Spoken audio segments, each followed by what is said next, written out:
Have to Ram. Here, have a seat. I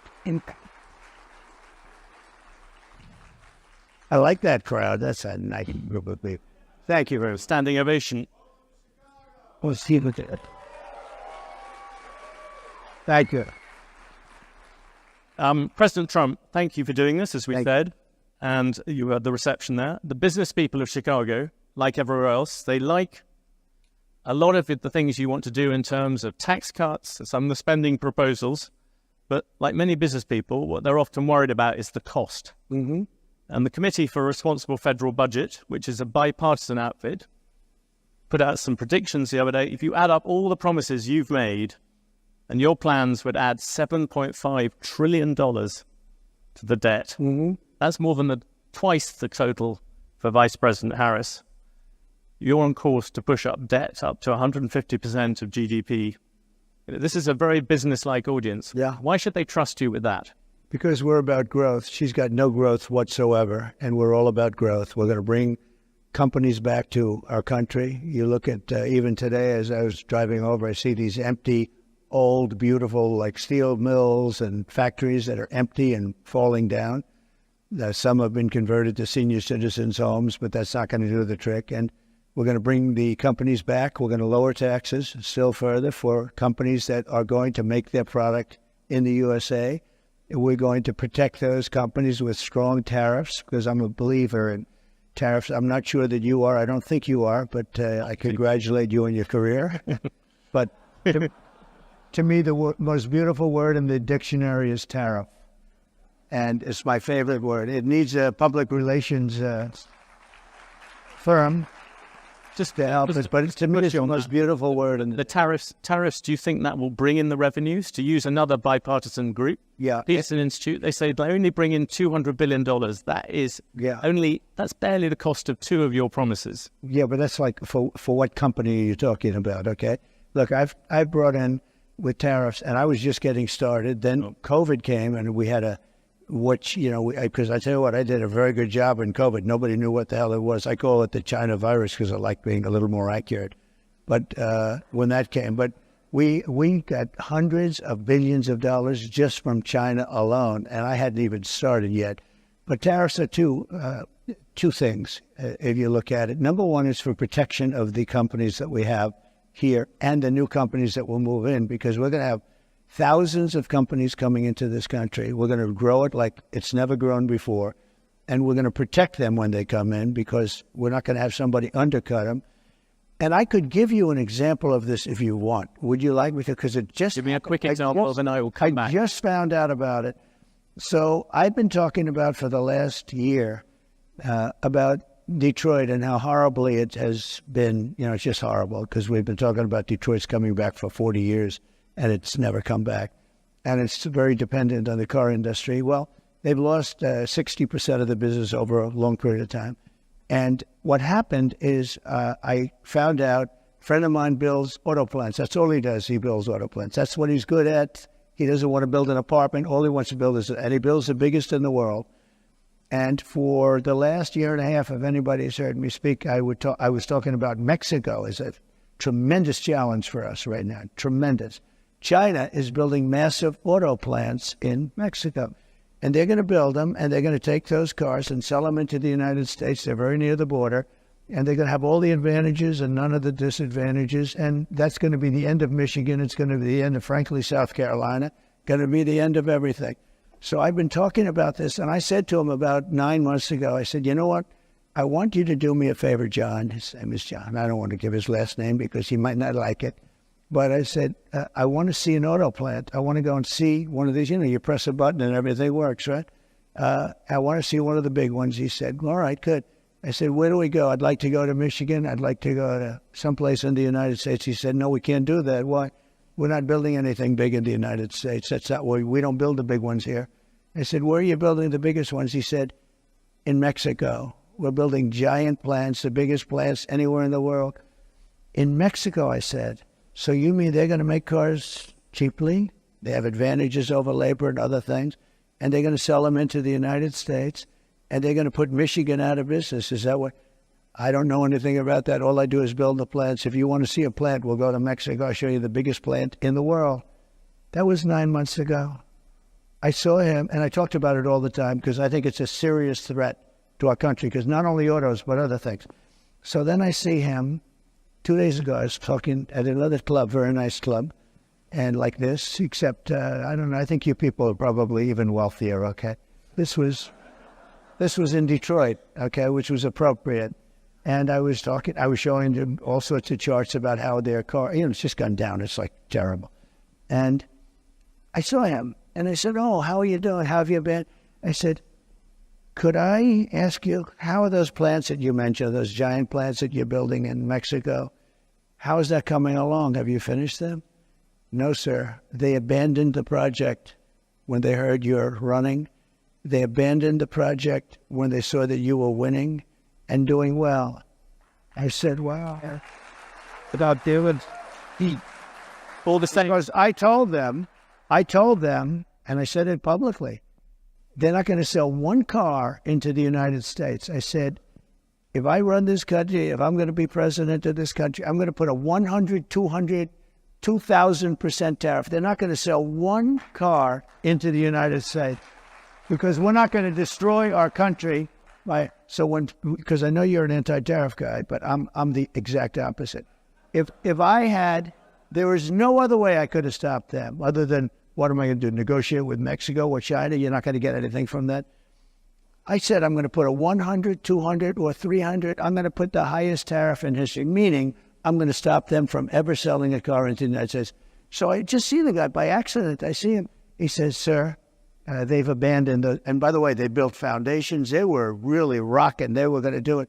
They thought that I was going to win, or maybe they're just holding up. I tell you this, if I don't win, those factories are going to wipe out this country. They're the biggest factories ever built for cars. They're going to wipe out our country. If she wins, and she doesn't know what the hell she's doing. If she wins, she's not going to be thinking about, I couldn't, every speech I made having to do with cars, but every speech I made having to do with tariffs, I'd mentioned that our country is being threatened by Mexico.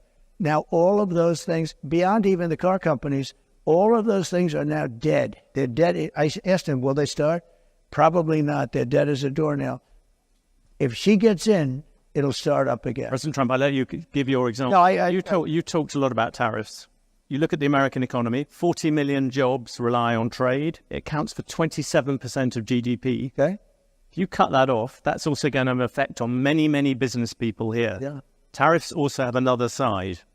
Isn't that something that you have to acknowledge? No. You could be plunging America into the biggest trade war since Smoot Hall. But there are no. You're going to stop. There are tariffs already. There are no tariffs. All you have to do is build your plant in the United States, and you don't have any tariffs. People, there are a lot of places like this. There are a lot of jobs that rely on foreigners coming here. You're going to basically stop trade with China. You're talking about 60% trade on that, 60% tariffs on that. You're talking, as you said, 100, 200% on things you don't really like. You're also talking about 10, 20% tariffs on the rest of the world. That is going to have a serious effect on the overall economy. And yes, you're going to find some people who will gain from individual tariffs. The overall effect could be massive. I agree. It's going to have a massive effect, positive effect. It's going to be a positive, not a negative. Well, let me just know how committed you are to this, and it must be hard for you to spend 25 years talking about tariffs as being negative, and then have somebody explain to you that you're totally wrong. It'll have a negative. It will have. I'll go a step further. If you don't do this, this country has 40 million jobs is a lot of jobs to rely on. They're all coming back. You've lost jobs. Those are 40 million jobs in America that rely on. Are you ready? John Deere, great company. They announced about a year ago they're going to build big plants outside of the United States, right? They're going to build them in Mexico. And you threatened They're also going to build. they stop. That's right. I said, if John Deere builds those plants and not selling anything into the United States, they just announced yesterday they're probably not going to build the plants, okay? I kept the jobs here, and I'll keep John Deere will stay here. And I'll tell John Deere, if you do build outside of the United States, you can if you want. For instance, India is a very tough country. It's not only China. You know, China is the, I would say, probably the toughest. But there are a lot of tough. You know what's very tough? European Union. Our beautiful European countries, wonderful, wonderful. If you add them up, they're almost the size of us. They treat us so badly. We have a deficit. I said to Angela Merkel when she was there, she's not there anymore, I wonder why, but when she was there, I said, Angela, how many Chevrolets do we have in Berlin? Why, Donald, you have none. I said, that's right. How many Fords do we have in Frankfurt? I don't know, none. I said, that's right. You know how many cars we have? Mercedes-Benz, BMW, all of the different Volkswagen, millions and millions of cars. And then I said farm products. You know, they don't want our farm. They don't want anything from us. We have deficits that are crazy. And we're not going to have them anymore. We're going to put tariffs on them. And they're going to do, and you know what they can do? The Mercedes-Benz will start building in the United States. And they have a little bit. But you know what they really are? Assembly, like in South Carolina. But they build everything in Germany, and then they assemble it here. They get away with murder because they say, oh, yes, we're building cars. They don't build cars. They take them out of a box and they assemble them. We could have our child do it. Can we come back? Let's come back to the Europeans in a second. What about consumers? People out there. They're going to be the biggest beneficiaries. Yeah, critics say your tariffs will end up being like a national sales tax. No, because the countries. If you have America at the moment has $3 trillion worth of imports, you're going to add tariffs to every single one of them. That is going to push up the cost for all those people who want to buy foreign goods. What's going to happen? Simple mathematics, President Trump. It's not. Yeah, it is, but not the way you figured. I was always very good at mathematics. Yeah. Let me tell you, you're saying $3 trillion. Those companies, and they don't have to pay. And if the higher the tariff, the more likely it is to have them come into the higher the tariff, the more you're going to put on the value of that piece, those goods. The higher people are going to pay in shops. Ready? The higher the tariff, the more likely it is that the company will come into the United States and build a factory in the United States so it doesn't have to pay the tariff. That will take many years. In fact, I'll tell you, you know, there's another theory is that the tariff, you make it so high, so horrible, so obnoxious that they'll come right away.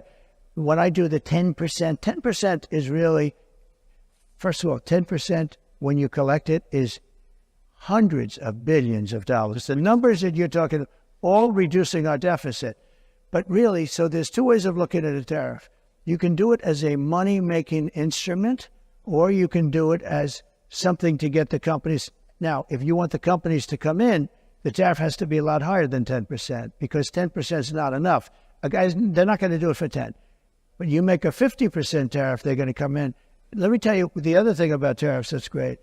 Our steel companies, as you know, 3-4 years ago, they were all when I was in office, I saw a man from a big steel company, and he was devastated. I knew him for a long time, and it's been a tough business. It was a great business many years ago, and I would not let U.S. steel be sold to Japanese, by the way. Psychologically, I think it was... That's the Nippon steel, as you know. Yeah, I wouldn't let it be sold. But I would, I would stop it if it hasn't been completed by the time I'm president, because I think it sets a horrible tone. But I had a lot to do with steel. We were going to lose all our steel companies because China, as you remember, was dumping steel at levels that nobody's ever seen before. And I put a 50% tax on that and a tariff on that, all dumped steel. And it was also bad steel. It was what they call dirty steel. It wasn't good steel, which is a bad thing for structural components of buildings and planes and things like that. They were dumping crap into our country. And I put a 50% tariff. I started at 25. I raised it to 50 because the 25 didn't quite do it. I raised it to 50, and that did it. They stopped dumping steel. And I saved our steel mills by having that. We saved it. We saved our steel. Now, what was left, because we've lost so much, but there are certain companies you have to have. There are certain things you have to have. Steel, you have to have. If you go to war you know, there's a possibility you go to war. I kept us out of war. I was the only president in 82 years that kept you out of a war, except I defeated ISIS, but I inherited that war. You got no wars. And by the way, and I think it's very important, we can go, you know, I call it the weave. You can call it, you have the weave as long as you end up in the right location at the end. But while we're talking about it, we have never been so close to World War III as we are right now.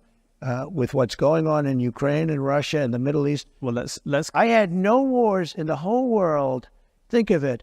And I talked them out of wars. I talked plenty of countries out of wars.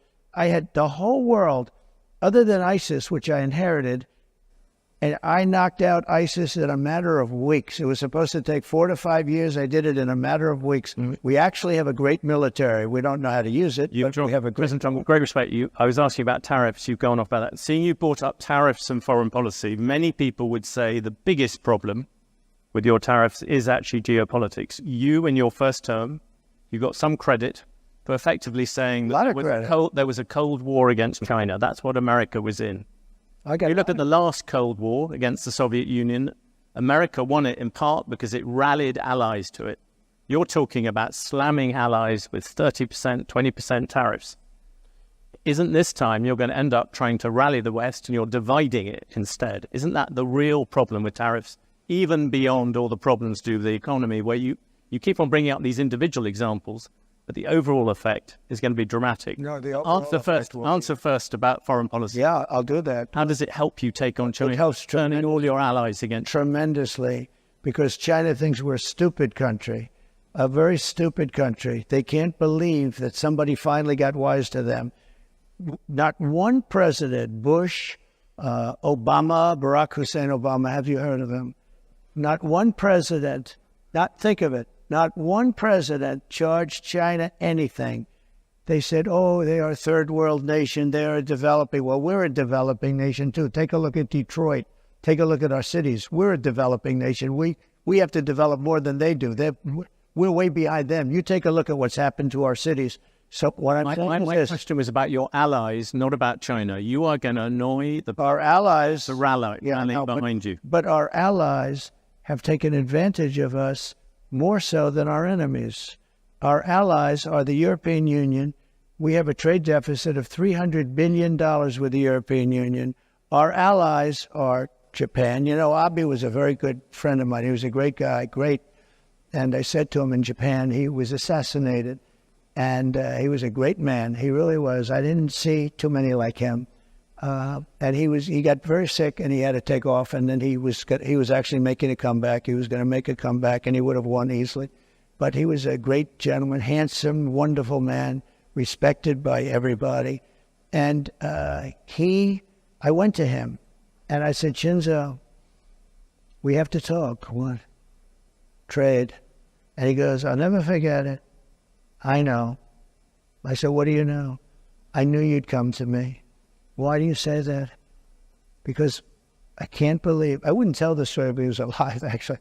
Said, I can't believe how many years it's been that nobody even negotiated with us in America.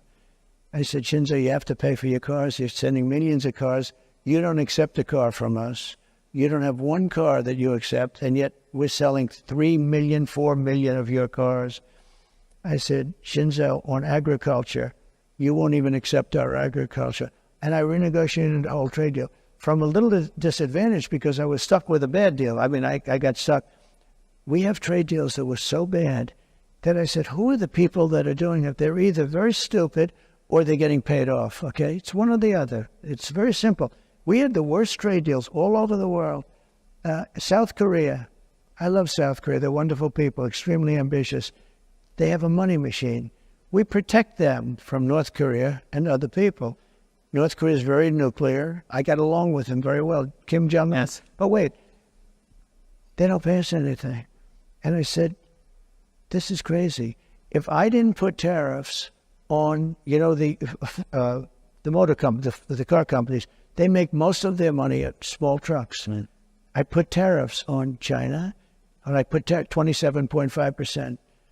Otherwise, we'd be flooded with Chinese cars, and all of our factories would close. We'd have no jobs at all in the auto industry.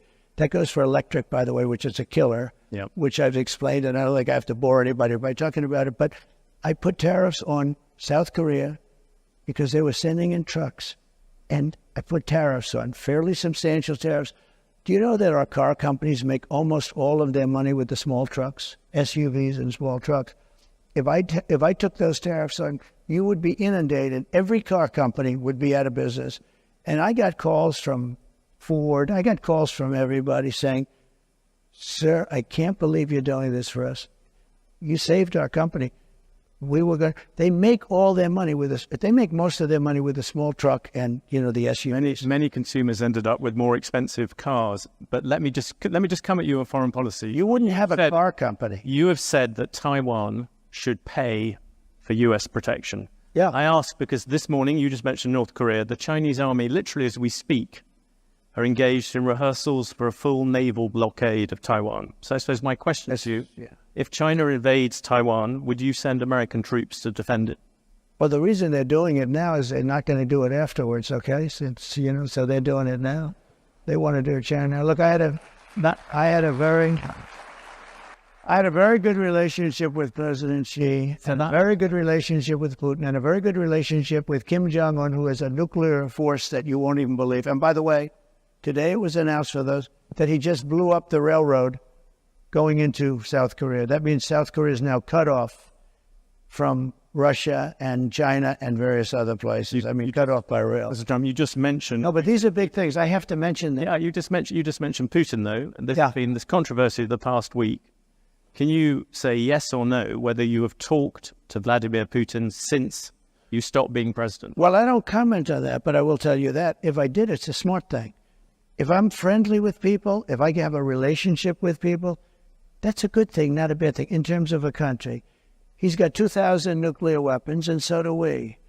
China has a lot less, but they'll catch us within 5 years. That sounds. If I have a relationship, very much. I don't talk about that.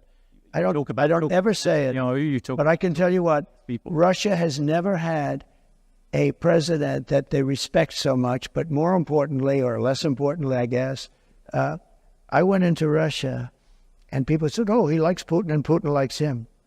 Let me tell you, the first thing I did was terminated Nord Stream 2. Nobody ever heard of Nord Stream 2. It's a pipeline from Russia to Germany and all over Europe. I said, wait a minute, to NATO. I said, so let's get this straight. My first meeting, I said, so Putin's building the biggest pipeline in the world. He's going to Germany, but all over Europe. And you're paying him billions of dollars a year, billions of dollars a month. Germany's paying billions of dollars a month. And we're supposed to protect you against the guy that you're paying all this money to. So is there something wrong with my thinking? So he's building a pipeline to Germany, and we're spending, and by the way, until I got there, we were spending almost 100% for NATO because we had all these delinquent countries they weren't paying. When I got there, I said, you know what? And by the way, my biggest fan is Stoltenberg, just leaving, Secretary General of NATO.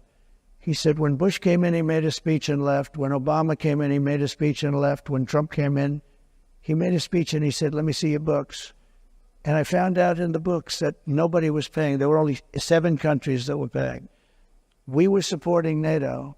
They screw us on trade so bad, the European nations. And then on top of that, they were screwing us on the military. So they're taking a tremendous advantage of us, $350 billion deficit on trade. And we're then supporting them. In other words, it's not sustainable. You can't keep doing this. You can't have that, China, all of these countries. And stupid people made these deals. I saw trade deals that were so stupid that you'd have to be, that was so bad that you'd have to be an idiot to sign them. And we signed them for years. We had, I could tell you trade deals that I have never seen anything. I said, who would agree to this? They had to be corrupt. They had to be corrupt. To make those deals, they had to be corrupt because there is no way a rational human being, I always say either corrupt or extremely stupid, because there's no way a rational human being would ever sign the trade deals that this country signed. And I got out of many of those deals. I told South Korea, I'm sorry, you're going to have to pay for your military. We have 40,000 troops over there. You're going to have to pay. You become a very wealthy country. Just to finish, you become a very wealthy. They said, no, no, no, we will not pay. We will not. We haven't paid since the Korean War. I said, no, you got to pay. I said, would $5 billion a year to start off with? No, no, they went crazy. They agreed to $2. I got $2 billion for nothing. And I said, here's what we're going to do. They said, we can't agree to this because we have to go through Parliament. They have the Parliament or whatever their legislature is. I said, that's okay. I fully understand that. Make it $2 billion. But next year I'm going to talk to you again. And I was going to make it $5 billion. And they knew it was coming. The happiest people to see that it was Biden instead of Trump with them, South Korea. You know what they did? They cut off the deal that I made where they were paying us. They backed to nothing because they went back to Biden and they gave it to him for nothing. They were willing to pay. We have 40,000 troops in harm's way. Very serious, because you have North Korea is a very serious power. They have tremendous nuclear power. And I said to South Korea, you got to pay. And they agreed to do it. And Biden then cut it back, and it's a shame. And I could tell you 50 deals. And if I were there now, they'd be paying us $10 billion a year. And you know what? They'd be happy to do it. It's a money machine, South Korea. You're going to mention Taiwan. You wanted to mention Taiwan. You mentioned Taiwan. You said you would defend them. You also seemed to imply that Putin, you would not. Putin, you seemed to imply that you had talked to him without actually confirming. I said I don't comment on those things. What about? Can I ask you a particular thing about the dollar? You talked about wars at the New York Economic Club. You said that if you lost the dollar as a reserve currency, it would be like America losing a war. Yeah. You look at what you're going to do in terms of protectionism. I'll drive countries to use the other currencies. Yeah. And all that debt is also going to lessen the dollar's status as the world's reserve currency. If I'm you worry about that. The dollar is so secure, your reserve currency is the strongest it'll ever be. And you said, President Trump, at the moment there is a thing called the Trump trade in the markets. Do you know what that is? The Trump trade is very simple. People are betting that your policies are going to drive up debt. They're going to drive up inflation. So they're going to drive up interest rates. Are the investors wrong? Yeah, I had 4 years no inflation. But that was when you had much. I had 4 years. It's better than that. And Biden, who has no idea where the hell he is, okay? Biden went 2 years with no inflation because he inherited from me. And then they started spending money like drunken sailors. They spent so much money. It was so ridiculous, the money they were spending. They were spending on the Green New Scam. The Green New Scam, the Green New Deal, you know, it was conceived of by AOC +3. She never even studied the environment in college. She went to a nice college. She came out, she just said, the Green New Scam. She just named all these things. President Trump, the markets are looking at the fact you are making all these promises. Latest one was car loans. You're flooding the thing with giving giveaways. But we're going to grow. I was actually quite kind to you. I used 7 trillion. The upper estimate is 15 trillion. People like the Wall Street Journal, who's hardly a communist organization. Yeah, but you don't. They have criticized you on this as well. You are running up enormous debt. What is the Wall Street Journal now? I'm meeting with them tomorrow. What is the Wall Street Journal now? They've been wrong about everything. So have you, by the way. You've been wrong about. You're trying to turn this. You've been wrong about. No, you're trying to turn this into debate. There are business people. But you're wrong. You've been wrong all your life on this stuff. You've been wrong. No, let me tell you about currency. You're going jumping a lot of different subjects. Well, the reserve currency. Let's stick to reserve currency. That's where you start, right? The reserve currency is under threat because you have Iran, you have Russia, you have China. China's the one that you have to worry about because they want it. Yeah. They want to have the yuan be the thing of power. So here's what I'm doing. I hate to go back to it. If somebody says, and I know countries want to get out because they don't respect our leadership, they look at this guy, they say, you got to be kidding. And she's worse than him. By the way, I never thought I'd say this. She is not as smart as Biden, if you can believe it. This is not what, we had 4 years of this lunacy, and we can't have it anymore. We're not going to have a country left. Okay, currency, very important. Yes. And if you want to go to third world status, lose your reserve currency. We have to have that. We cannot lose it. If you'll go to third world status in this country because you take a look at the way things are running. if a country tells me, sir, we like you very much, but we're going to no longer adhere to being in the reserve currency. We're not going to salute the dollar anymore. I'll say, that's okay. And you're going to pay a 100% tariff on everything you sell into the United States. And we love your product. I hope you sell a lot of it into the United States, but you're going to pay 100% tariff. He will then follow it up by saying, sir, it would be an honor to stay with the reserve currency. That will be like just playing. That's not even chess, that's checkers. But you don't have listen to this, you don't have other people that can talk that way. A lot of people say, we love Trump's policy, but we would like to have another messenger because we don't like him. He's a little bit crass. And then, actually, it was Lindsey Graham, I must say. He was a progressive, in all fairness. But Lindsey Graham said, but Trump's policy doesn't work without Trump. And there's a lot of truth to that. Macron was going to, nice guy, Emmanuel. He's a wise guy, but he's for France, and we're for the USA. You know this story. He was going to tax American companies doing business in France, a very substantial tax. And I told my people, I didn't even like the companies, but I'm representing American companies and this guy. So I said, call Macron and call his people and say, we're not going to stand for that.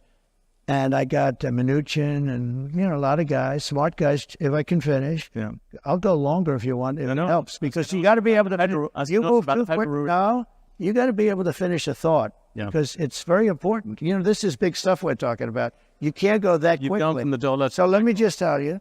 So I said, no, I'm just telling you basic, it's called the weave. It's all these different things happening. Yeah. So let me just say, so I said to Mnuchin, call him up and say, no way. He did, and he came back to see me. He said, they won't do it, sir, it's too late. I said to somebody else, you call him. Then I said, let me do it. And I called him. And I said, Emmanuel, you're taxing American companies very substantially. You're not doing it with other companies. You must think we're stupid. It's not going to happen. But Donald, I cannot do anything. It's too late. Or it was approved by a legislature. I said, that's okay. Here's the story. Every bottle of wine and champagne that you send into the United States, effective immediately, and I'm signing it as I speak, I'm charging you 100% on every bottle of wine and champagne. They like the wine and champagne, right? Every bottle of wine and champagne that comes into the United States of America has a tax on, starting on Monday morning, this was a Friday, of 100%. And that's better than you're doing, okay? And he said, no, you cannot do that. I said, I've done it. It's already signed. Monday morning goes, may I call you back? Yes, he calls me back in about 3 minutes. We have decided to remove the tax from the companies. I did this all day long, but you think Biden does that? I don't think so. Let me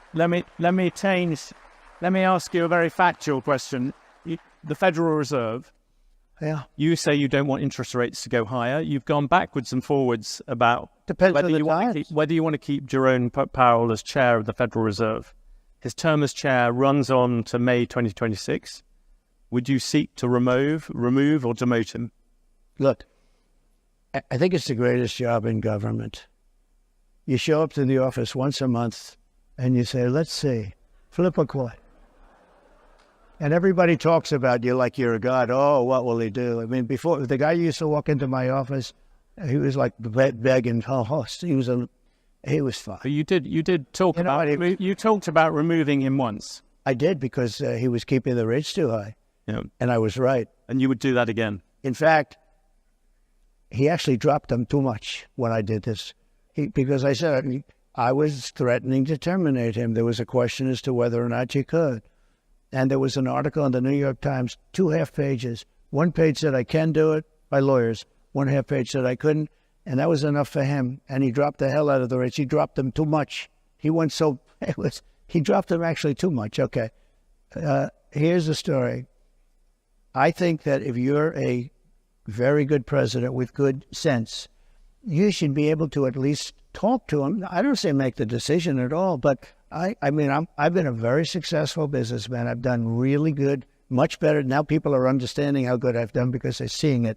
much better than the fake news wants to give me credit for. A really good. Whether you would. I think I have the right to say, as a very good businessman and somebody that's used a lot of sense, I think I have the right to say that, I think I'm better than he would be. I think I'm better than most people would be in that position. I think I have the right to say I think you should go up or down a little bit. I don't think I should be allowed to order it, but I think I have the right to put in comments as to whether or not interest rates should go up or down. When you looked at the Supreme Court, you came up with a list of people I did. who you thought of replacing, bringing in as Supreme Court justices. Yeah. Would you do that with the federal? Well, I no longer need it. It was a great thing. In fact, a lot of people said I got elected because of that. I was an unknown quantity. I was very known as a business guy, but I wasn't known as a political person or the leader of a country. And people were very worried about, actually they were worried, am I going to be liberal, if you want to know the truth? And somebody said, would you come up with a list of 20 or 25 justices, in this case mostly judges, that you'd put in case it were necessary? Now, it's amazing because I got 3 in 4 years. Most people get none because, you put them in, they're young. You tend to put them in young. Only super people put old. You don't put old in because they're there for 2 years or 3 years. Right? So you put them in 78 year So old. I got 3. A lot of judges, a lot of presidents get none. I got 3. And I think they've been 3 great choices too, by the way. But Just on and by the way, I think they have been really great choices. But I got 3 judges, and you know what they want to do? They want to now put up to 25 justices into the Supreme Court, the radical left, and that can't happen. So I think I've done a great job on putting in justices and 300 judges, and that made a tremendous difference in the country. I was a little lucky because Barack Hussein Obama did not get his judges approved, a lot of them. So I ended up with 125 judges before I got there. So most presidents don't even get to put a Supreme Court judge in because there's 9, and they're there for a long time. Most of them are there for a very long time. And I got 3, which is a very unusual situation. I got 3 in 4 years. Maybe we can change the subject to technology, seeing you wouldn't answer about the Federal Reserve. The US Justice Department is thinking about breaking up Alphabet, as Google likes to be known now. Should Google be broken up? I just haven't gotten over something the Justice Department did yesterday, where Virginia cleaned up its voter rolls and got rid of thousands and thousands of bad votes, and the Justice Department sued them that they should be allowed to put those bad votes and illegal votes back in and let the people vote. So I haven't gotten over that. A lot of people have seen that. They can't even believe it. The question is about Google, President Trump. Yeah, look, Google's got a lot of power. They're very bad to me, very, very bad to me. I mean, I can speak from that standpoint. They only have bad stories. In other words, if I have 20 good stories and 20 bad stories, and everyone's entitled to that, you'll only see the 20 bad stories. And I called the head of Google the other day, and I said, I'm getting a lot of good stories lately, but you don't find them in Google. I think it's a whole rigged deal. I think Google's rigged just like our government is rigged all over the place. You would break them up, in other words. I'd do something. You have to have, look, I give them a lot of credit. They've become such a power. It's such a power, and you got to give them credit for that. How they became a power is, really the discussion. At the same time, it's a very dangerous thing because we want to have great companies. We don't want China to have these companies. Right now, China is afraid of Google. Right now, China is a very powerful, very smart group of people. I will tell you that from very personal. There's an example of a Chinese tech company at the moment, TikTok. Yeah. You initially wanted to ban TikTok. Now you like it, apparently for some reason to do with Facebook. Yeah. There is a decision coming up. If you became president, its Chinese parent would have to sell it, I think it's by January the 19th. Would you force them to do that? So I originally had it all done, and then I said to Congress, your decision. I said, I'm not going to, pull any strings, nothing. Your decision. You make it. But I had it all done. And I said, you make it. And they decided not to make it. I didn't care if they made it or not, because to me it was a flip of a coin. You know, you have some real First Amendment problems. You have a lot of problems. You just talked about Chinese technology, the need to defend against it. Yeah. TikTok and the threat people see to many kind of American children and things like that. Yeah, but why do you no longer see a threat? I think it is a threat. Frankly, I think everything's a threat. There's nothing that's not a threat. But sometimes you have to fight through these threats. You know, you can't just, like Google. I'm not a fan of Google. They treat me badly. But are you going to destroy the company by doing that? If you do that, are you going to destroy the company? What you can do without breaking it up is make sure that it's more fair. They do treat me very badly. Oh, and he told me, no way, you're the number one person on all of Google for stories. I mean, which probably makes sense, to be honest with you. I actually believe most of them are bad stories, but these are minor details, right? And it's only bad because of the fake news, because the news is really fake. That's the one we really have to straighten. We have to straighten out our press, because we have a corrupt press. And that's the one we really... Can I ask you about Silicon? I was in Silicon Valley recently. You talk to the tech bosses there and the tech people, and there seems to be a real fear that what you would do with tech is you would hand it over to Elon Musk and say, you sort it out. No, I have great respect for Elon. Look, I saw that rocket ship come in yesterday and go right back to where it took off, to the gantry, I guess they call it. And I said, what the hell? I was on a phone talking about probably politics, and the television's on, and I'm seeing this big thing where the white paint was burned off it from the, thousands of miles an hour they eat. And I see this big, massive tube that's 10 stories, 20 stories tall come down. I told the person on the phone, wait a minute, I'm seeing something I don't believe it. Neither does anybody else here. And I said, wait a minute. I forgot the guy was on the phone. He waited for a half hour. And I watched that come down. And I watched it come down and come right in between those big levers. And I said, and it looked to me like I was going to crash. It was coming in hot. And all of a sudden, boom, you see the motor, the fire kick in. And I called Elon. I said, that's the most incredible thing. I said, can Russia do that? Nope. I said, can the United States do it? Nope. He's the only one that can do it. And I you now want to put him in charge of deregulation. Not deregulation, cutting wasteful spending. Cutting. Every single which would include deregulation. I've got to approve it. Every president comes in and talks about cutting wasteful spending. Oh, there's tremendous. Give me an example of something you will do that will get rid of government spending. Well, let me give you an example. When I came into government, I was the first thing. Example going forward. Well, no, but this is going forward because it's the same thing. When I first sat down, a general came into my office and he said, "Sir, it's nice to meet you. Would you please sign this?" I said, "What is it?" It's a contract for a new Air Force One, which is actually two planes, not one, two Boeing 740s. And I said, "How much is it?" $5.7 billion. It's a hell of an expensive plane, but there's reasons for that. He said, "Nope, I'm not signing it." I said, "Who negotiated?" Barack Hussein Obama. I said, "I'm not signing it." Why? Because there's a lot of fat. He said, "I'm not signing. It's got to have a 3 on it." Anyway, long story short, some of you have heard this.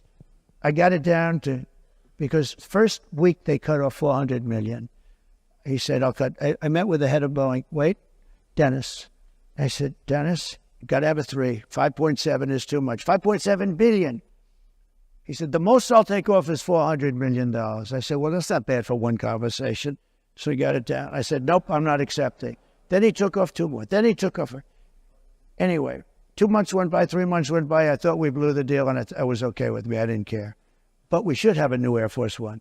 When we see these planes from Saudi Arabia, from different countries, brand new, and ours is like 32 years old, and it's a very different plane. It's a much smaller plane, the whole thing. The United States should have the best plane, I will tell you.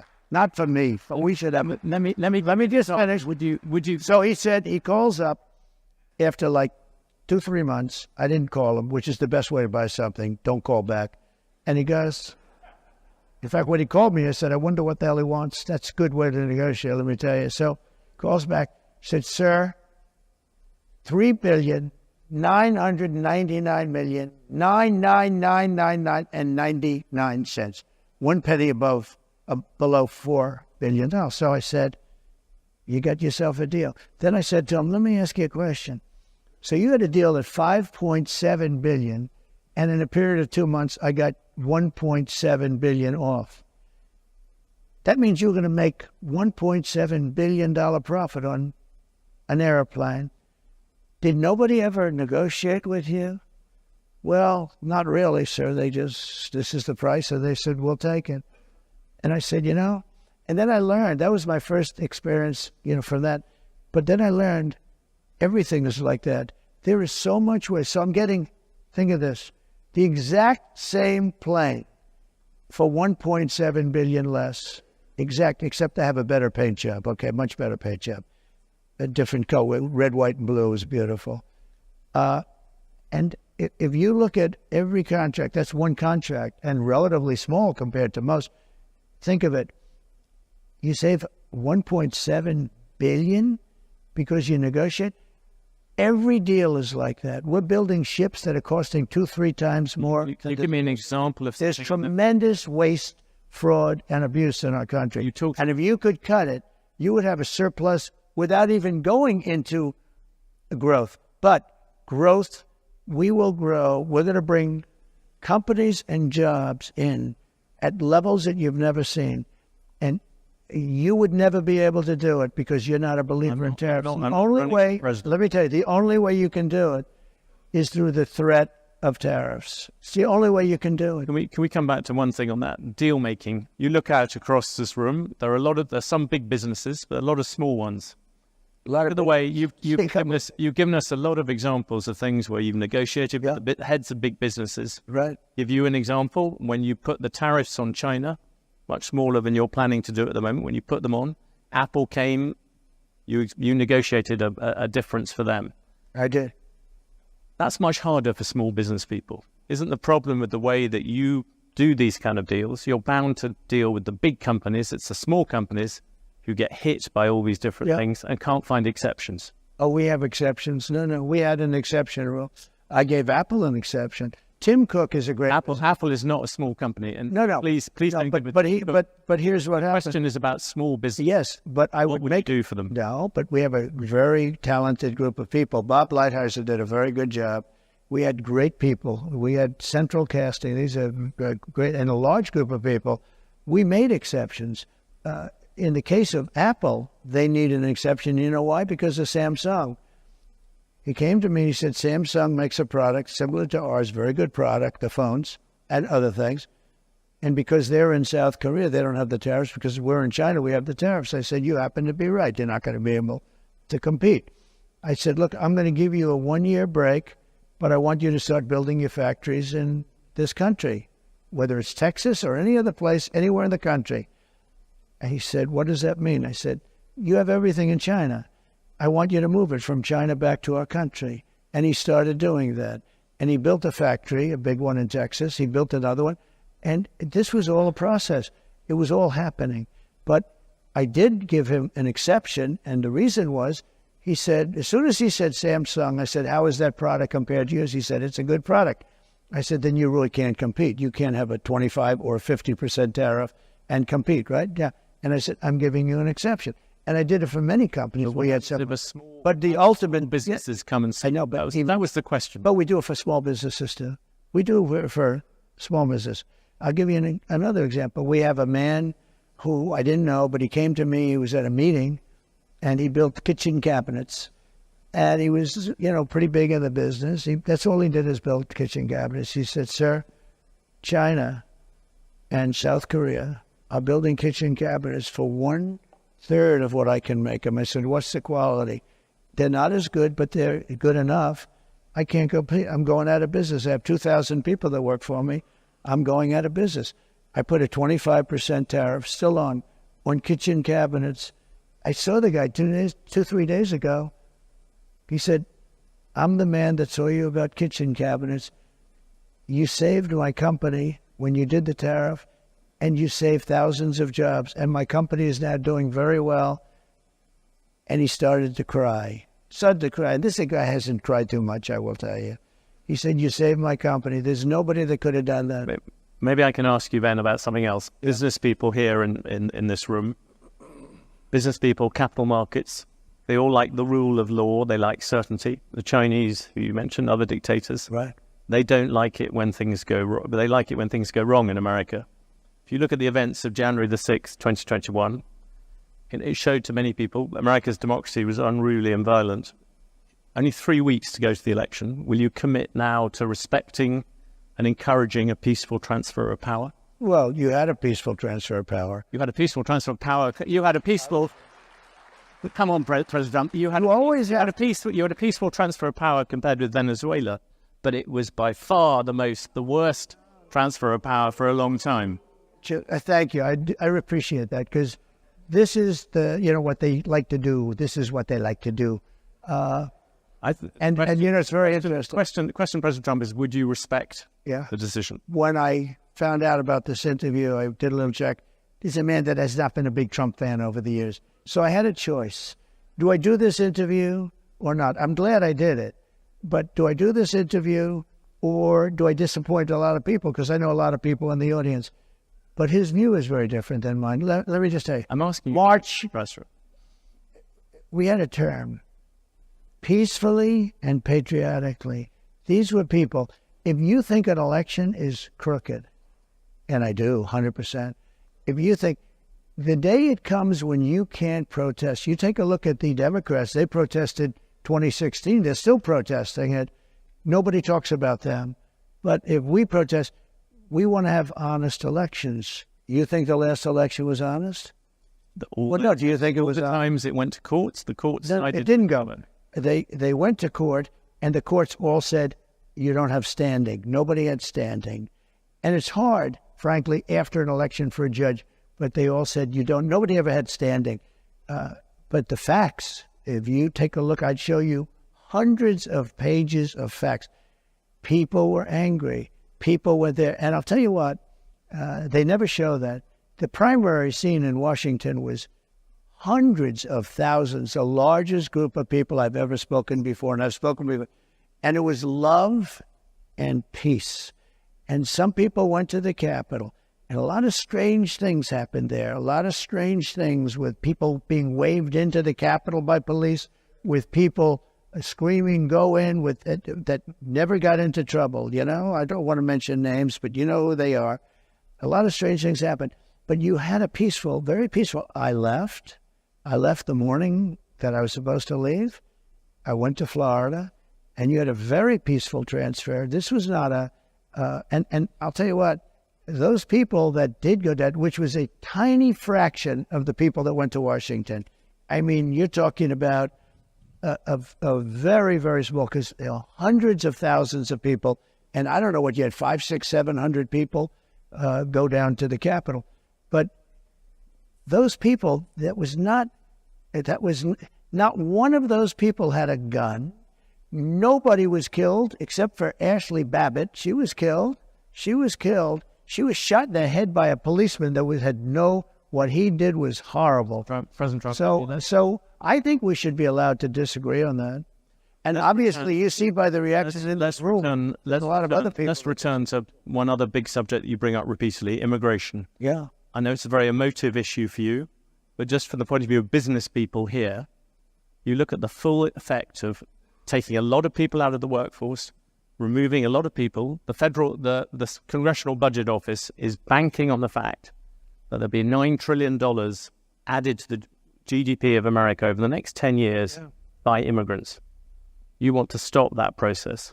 For all the people who run businesses in the audience, I'm just focusing on the economic thing, are you prepared to say, look, it's fine to have a slightly smaller economy in exchange for having the immigration control? Okay, simple answer. I want a lot of people to come into our country, but I want them to come in legally. I don't want to have an order to that.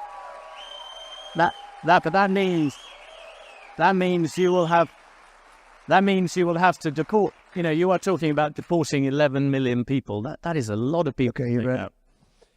It came out last week that 425,000 people are horrible criminals at the highest level. but it came out that 13,099 were let in during their administration. They tried to say longer, wrong. Over the last 3.5 years, 13,000 plus people came in, murderers. They're in jail for murder.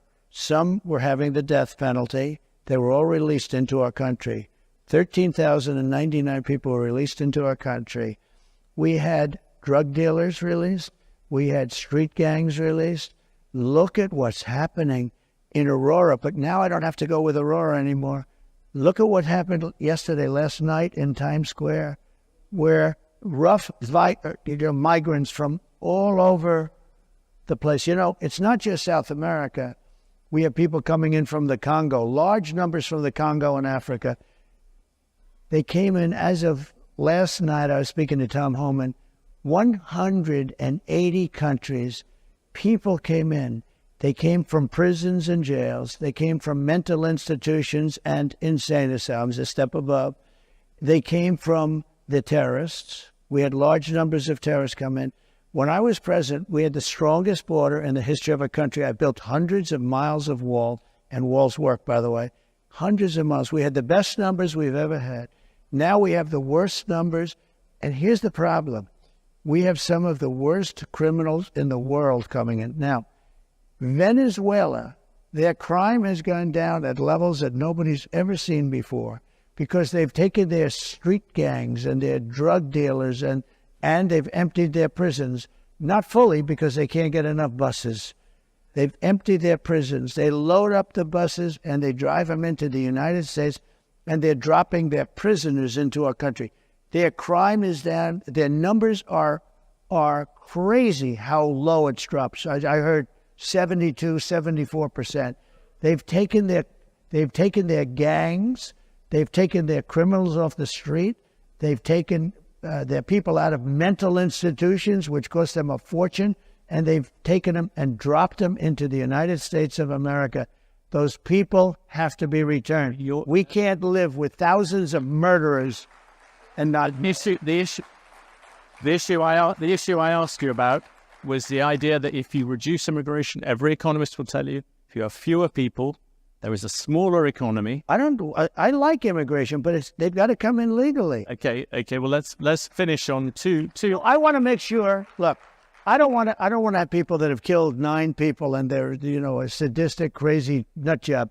We have to have people that can love our country, that can that will obey the laws, everything else. You have hundreds of thousands of criminals being dropped in, and Venezuela is one country.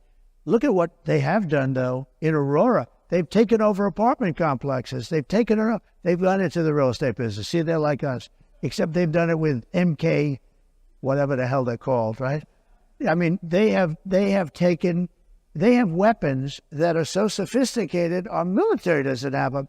They've taken over parts of cities. In Colorado, you have a place called beautiful Aurora. Take a look at what's happened to Springfield, Ohio, where they dropped 30,000 people into a community of 50,000 people, and it's total bedlam.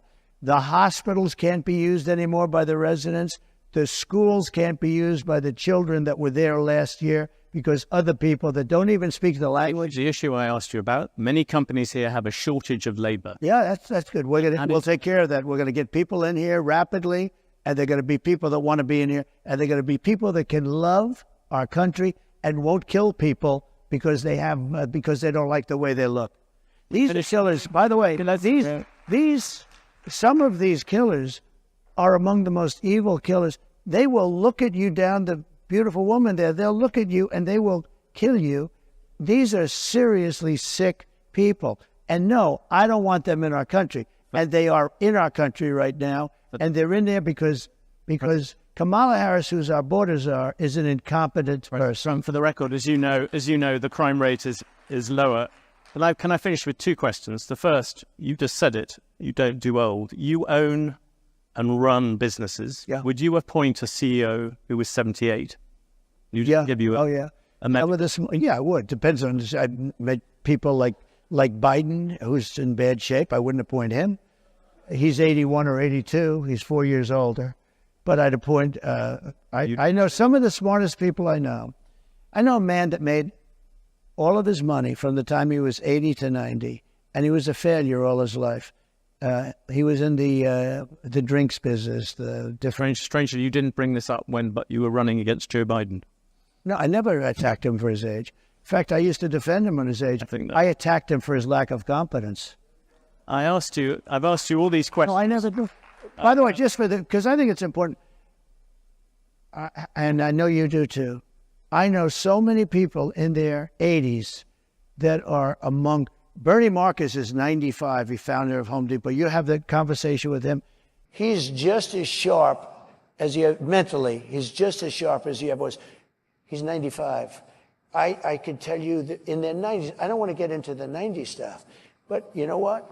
I know many people in their 80s. I know guys in their 80s that won't leave the company, like family companies where they don't want the kids to take over, because they're much more competent than their kids. I know them both, right? So, no, I would have no problem. And you do have another factor. You know, we've had some of our great... On the Supreme Court, you just said... Some of our great world leaders are in the 80s. And if you look throughout history, some of our greatest world leaders were in their 80s. No, that would bother me. But, you know, I took 2 cognitive tests, and I aced them both. I think that, frankly, people, regardless, should take... If they're 50 or 40 or... I think people should take cognitive tests, not because of the age, but because of something else. Now, here's the problem. They say it's unconstitutional. Okay? But I would love to see cognitive tests. I don't think she could pass a cognitive test. I mean, I've watched. I don't think she could pass a cognitive test. President Trump, you've gone over many issues on this. We've covered a lot of territory. I asked you many questions about things. One thing I haven't asked at all about is the state of the race. Yeah. And I had a question for you. On election night, which state would you look at first? Which state do you think this race is going to be decided by? So they say Pennsylvania, I would say most. I think we're doing very well there. I think you look at Michigan too, and I'm doing very well there. You know, we don't have to look necessarily. The votes are starting to come in now. So you look at polls, but you can also look at the votes that are being cast right now. People get a pretty good indication. And based, as we discussed backstage, you know, based on the votes that are coming in so far, we're doing very well. I mean, we're way up in Pennsylvania. We're way up in Michigan. We're doing very well in Arizona. I saw Arizona. In fact, somebody said they're going to pull the plug in Arizona. They're going to give it up because it looks like we're quite a ways ahead. I think we're doing well. Look, this is a party, the Republican Party, of common sense. Forget about conservative, liberal. We're, let's say conservative, but we're really a party of, we need borders, we need fair elections, we don't want men playing in women's sports, we don't want transgender operations without parental consent. You know, there's so many things, but it's 99.9% is common sense. It really is common sense. And I like to say it, I don't know if anyone said it in the past, but I say we're really a party of common sense, and we want to have great people in our country. I want to have a lot of people come in so that you have your choice and so that they have choice. I want to, you know, I have a good heart. I have a heart where I want people to be taken care of, but I don't want to take in people where millions of people, 21 million people at least, have come in the last 3.5 years, unvetted, unchecked. We don't know anything about them. How about this? Gavin Newsom, he's the governor of California. Newsom. He signed Newsom, I call him. Yeah. But do you think... No, he corrected me. He corrected me. I said, that's the first time I've been corrected. There are CEOs out here, if they said those sort of things about a rival CEO, they'd be sacked. Do you think it's but they don't have to survive like me. They don't have to go through what I have to go through. There's never been a president that's been treated like me, so I have to fight my own way. Well, you made a very good job of... He signed a bill in California 2 days ago that you don't even have the right to ask a person for voter ID. And if you ask a person for voter ID, of course you have to show voter ID. The only reason you wouldn't do, because they want to cheat. The bill says you cannot, it's against the law for you to ask a person, may I please see your voter ID when he votes? what is our country coming to? Well, you've given us a tour d'horizon of where that country might be going to.